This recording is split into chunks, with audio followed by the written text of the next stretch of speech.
så jeg må lige udtale mig. Hvor er de her?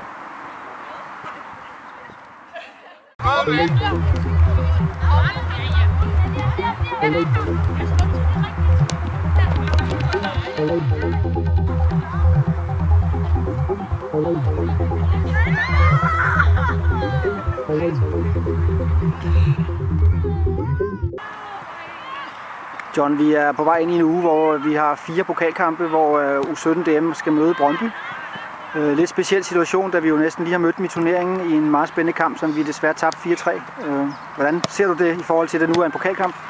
Jamen altså, nu har det jo sådan alt eller intet kamp igen, som det faktisk altid med Brøndby. Vi har jo nogle derby-dueller og gode kampe, og der er ingen tvivl om, at vi var totalt skuffet efter sidste weekend.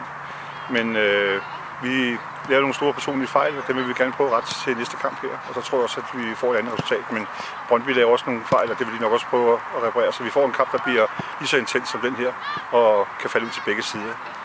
Nu er vi jo vant til at have mange hold med i pokalturneringen, men du har alligevel en del unge spillere, som måske kan få lidt gummibén i sådan en semifinale. Hvordan vil du gribe det an? Det er jo det, en del af udviklingen for dem, og det er at kunne være klar til sådan nogle kampe her. Så de skal glæde sig, og det kan godt være, at man har lidt spænding og lidt sommerfuld i maven, men omvendt set, så det har vi også i næste turneringskamp, når vi spiller om at komme med i top 3. Så ja, der skal ikke være så stor forskel. De må godt være spændte, men de skal også kunne klare det. Det er det, det også handler om at udvikle dem.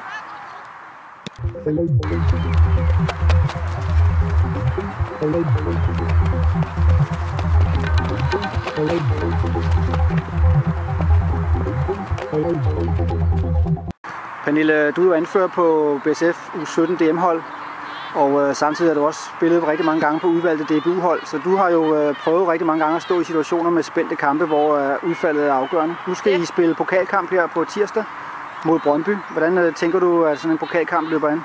Jeg tænker, at det bliver en hård kamp, og vi skal op mod nogle rigtig gode modstandere, og vi har masser af udfordringer, og dem prøver vi i træning at komme udenom og løse os med de rigtige beslutninger.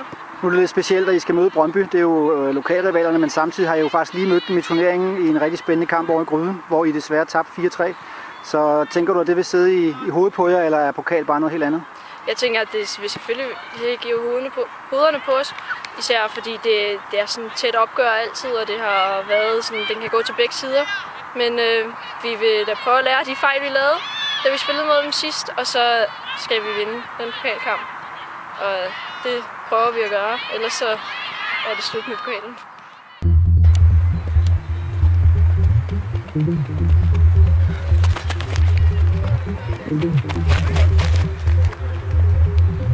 Hello.